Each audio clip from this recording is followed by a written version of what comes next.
Europe 1, il est 7h11. Jean-Philippe Ballas. Et le Zoom Écho avec Anne-Laure Jumet qui parle et qui pense en même temps. Est-ce que vous avez déjà entendu parler du Bitcoin ? Eh bien, ça ne saurait tarder. En tout cas, cette monnaie virtuelle lancée il y a seulement 4 ans, elle commence à faire du bruit, Anne-Laure. Oui, car elle est d'abord acceptée par de plus en plus de commerçants, surtout des sites de vente en ligne qui se comptent aujourd'hui en dizaines de milliers, mais aussi par des commerces physiques, des restaurants, par exemple également un café de Vancouver au Canada qui accepte les bitcoins. Elle fait donc une percée significative, donc cette monnaie, mais elle inquiète aussi beaucoup les institutions financières, car c'est une monnaie qui échappe totalement au contrôle des banques et qui fait l'objet d'une intense spéculation. On essaie de comprendre comment on utilise cette monnaie, comment déjà on peut acquérir des bitcoins. Eh bien, en les acceptant en tant que paiement ou en les achetant à quelqu'un via un site d'échange local. Vous pouvez aussi les acquérir sur une bourse d'échange en ligne depuis votre compte bancaire. C'est votre ordinateur en fait qui devient votre banque. Tous les bitcoins y sont stockés, ce qui nécessite bien évidemment un bon antivirus afin d'éviter le piratage.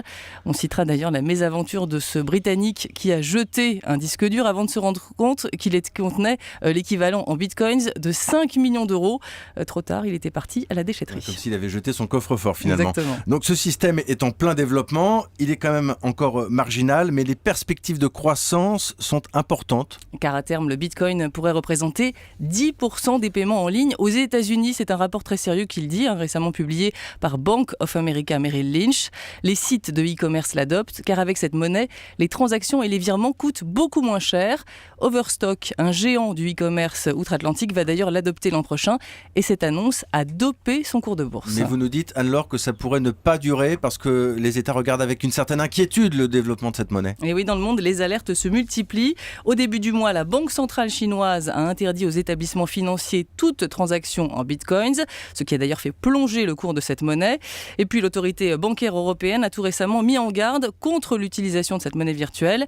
Il n'y a aucun contrôle, a-t-elle dit. Les utilisateurs risquent de perdre leur mise en cas de piratage, on en parlait, ou si une plateforme d'échange fait faillite ou cesse son activité.